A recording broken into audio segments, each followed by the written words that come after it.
These organ harvesters, they are still here. They are still here. Ọrụ in Ndi Igbo, now Ndi Igbo, to be very, very at alert, to be very, very vigilant. The other day, I played a voice, a woman that was nearly taken by these people. But today, I am going to bring you an interview I conducted with a little girl of about 20 years. Ndi organ harvester, sir, Buru from Garden Park. Ebe nwa nwetezuru onwe ewe ebe Okigwe. Ebe nwa nwetara onwe ewu n'ime ọhịa na Okigwe. Ebe nwa nwetara onwe from Garden Park o.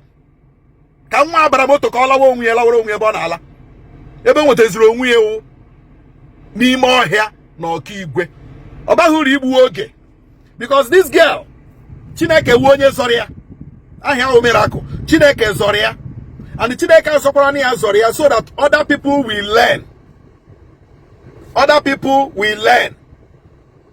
I have something to talk about, especially even the police. One day, I got hunde on ime moto de hiona. You can't see driver. Why are these people sleeping? Why are these people in your car sleeping? Because undi ane mo ga harvesters na onwe ha na efe di moto. Efe di moto onye ọbụla arahu. Efe di moto, everybody will sleep off. It is left for the police in this stop and search in that. Come on, I got push button that. Now see, why are these people sleeping? My friend, but them there. Wake them up, my friend. Wake them up. Police people. Onya ula higura nime moto. Whether private or public. Order the driver to wake them up. Oh, every day we will be exposing their tactics so that people are going to hear them. Now let me play the interview with this little girl who survived now. Just listen very attentively. Saturday around 2 kamshi no no puta makala meme POS and meme one POS. Then network the POS agaga.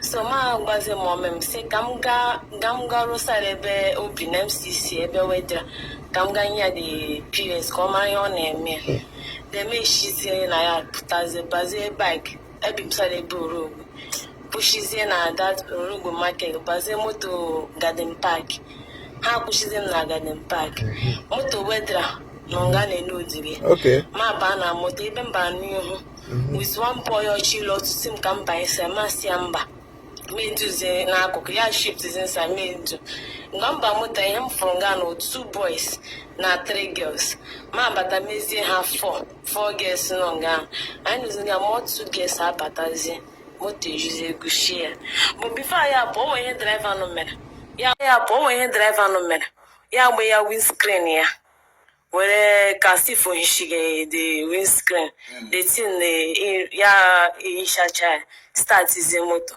ayaga was going to see shebe weather nye na ebe mma ngakọta ọ na ebe de ruze anu kwa mu emuze nye we because gym time ha na acha my phone na ma ihe niile but ma ya nye jibinida nye ebe midnight me biniteze hutazo onwe m n'otu room ọkwa na m nọ nga ụmụ nwanyị ma ndị ji ma ndị nne ma ndị niile nọcha nga then zero nka I know my own one team, but the woman they can no gun fire berute nka because so high na mutan.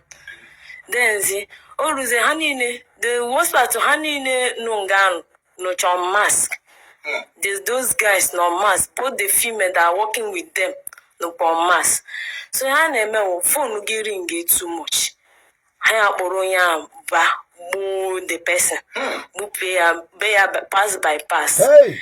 That was the one boy or amamu, but then my honey no my dog giving you can. You with the phone, be a drum, no more way phone, Marcia, Macana, Edgy who made my screen wallpaper. There are some no more way for Marcia, yes, okay. Ye, dear, Nwa mfonu m na-ering ya mee agbanyụ ya agba ihe ya agbanyụ ya wee ya koligi ha bịa na-ajụ ese nekwanụ nke ijikwanụ fonu ya si na akwa ya ha na-eme ka ọ nata ka ọ cheki ma ọ ga-anata ransom English na Igbo ka ha ji pụtakwa nke Hausa onye Hausa nọ nga then ya si that na ọ chọrọ icheki ma ọ ga-anata ransom ka a na-asị ya na nke m trayere ha na parents ha na-ada akwụdi 3 million, 4 million, highest I na 2 million. The boy I say my try my own. So I said how okay. I know you one ha na-eme turn by turn. I need to turn giru ha kpọrọ gị. Ba. So return one pregnant woman no nga the woman ada ime ruru ọmụmụ. Ya na-agwa na doctor ya next week na ọ ga-amụ. Na ha hapụrụ ya. Akwa ha napụrụ ego nke uji na account ya.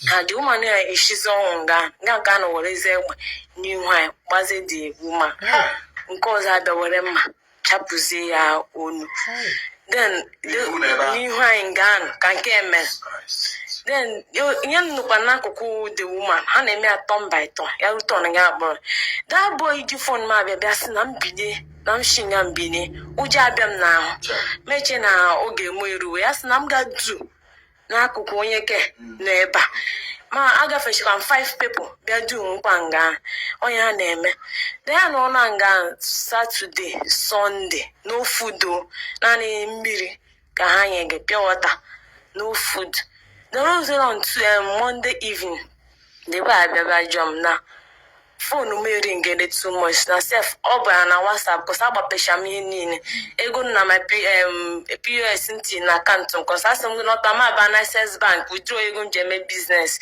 then ha unana my ATM ka simple happy ha ji POS nke ha mee tinye pin ha withdraw cha ego m so the way asị m na ọ dịka na family m ha they are hoping on me because one message on na WhatsApp na kemgbe ahụ ezube ya kemgbe ha chịpọbata m nga na ahụ ya adịboke ma gwa ya yes na family ọmụ aka ha leghe anya na tinye mee mụta mamụta ha ga-eshi efi se ma ọmịmụ mma ga-anwụta n'eche ya so chọta hụ the way I say na oke na nsogbu adị ọ garakwa bịa pụta ha ọzọ bịa jụọkwa m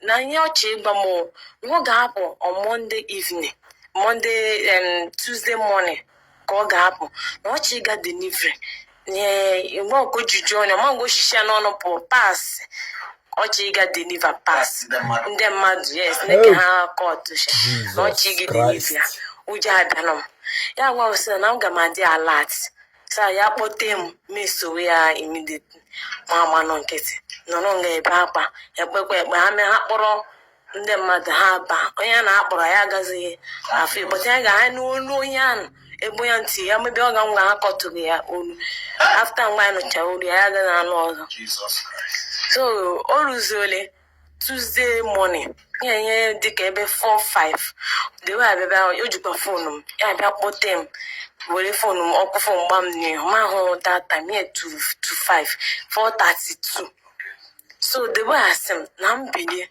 na ọ pụwala ma ụgwọ na ọ tapụrụ m ụjọ abịa mejesi orure tọnụ nke m igbu nkos kemgbe Saturday m bịara amaghị egbule m mgba masị oke ya ebe were ihe kechie m anya keshizie m aka m so ọ kpọzi m apụ ndị anụ nga na-asị ya where they carry this girl she tell you say since where this girl come here you never tell me wetin you see for this girl I said they nothing know say the girl talk say she wan poo my I say what of toilet wey dey for that room wey dey dey I say toilet don full I know say oga never send money no use pump water no dey so the girl I no wan take am the man carry am go for bush ya bụ ya mụ na moto anyị makwa a very long journey nye ma akeshimanya ama m ebe akpọ ma agaga ya lọtuzie ọ ya na onye kpukwa masị ya emepe moto ketuo m aka onye 1000 I am saying I don't know you don't know me yes na m chọọ wee mụ lawa chọọ were lawa ma lọtuzie ya hụzie mụrụ n'ọkaigwe ka m chọtara onye ha kpọrọ from Garden Park n'ọkaigwe roundabout yes ma jụwazie ndị mmadụ mere na roundabout ọkaigwe ụzọ Enugu ebe ahụ Nyo bu control musiana, but elezimanya na kam check magmewete plate number. Ya wana the motor were place. Yes. It's you cause ogwam that. Yeah, ash color. Ash color. Yes. Nyo gbara mo no na ga the divina Enugu. Otu ko shi put leme. Ngwa ye drop zentizishi. Ma juwaze ndem mad. Say ha rowa na asanye ma to make pom mom. Ha gwam no we mebine duti he megen na aga ho ehepom otu wa shede. Ọ dị m ụmụnne m unu anụla ya unu anụla otu this girl a na-akpọ Miracle shi Chineke shiri zọpụta ya eme escape from ndị organ harvesters. When we started saying that they were ndị organ harvesters, some people nwere ike agaghị m understand. Organ harvesters, they are real in Imo. Now, anyị enwetala one location, Okigwe. Anyị enwetala one location, Okigwe. O nwere investigation anyị nọ na-eme chọpụta na ndị a chọrọ ọsọ na ala ọkpa nta, most of them wụ ndị na-eme organ harvesters ndị a. Most of ndị Awụsa ndị a chọrọ ọsọ, including ndị Igbo, wụ ndị na-eme organ harvesters ndị a. Na lenu this girl bara moto from Garden Park ka ọ gaa Wedra ebe o nwetazuru onwe ewu n'ime ọhịa na Okigwe. N'ime room ebe a dọwachara ụmụ agbọghọ bi ụmụ nwaanyị. Ma nwaanyị dị ime ha gburu. Ka ọ tụọ ya olu. Gbaa ya egbe n'isi nwaanyị dị ime. Ndị uwe ojii ka m na-arịọ. Anybody that is sleeping in any car, munu na-eme stop and search, tell the driver to wake them up. The driver cannot be the only person that is awake and others are sleeping.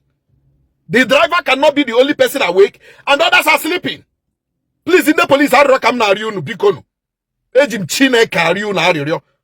Onye ọbụla higo na n'ime moto or private or public, tell the driver to wake that person up. That person might be a victim of organ harvesting. Everybody, be very careful. Imo State are safe.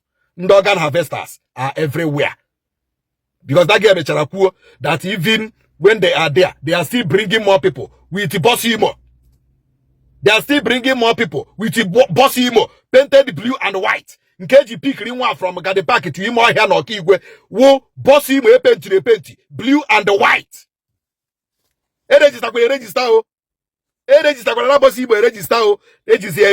Oh my God. Everybody, please be very careful. Thank you. Share this message. Share this message, Biko, widely. Oh God.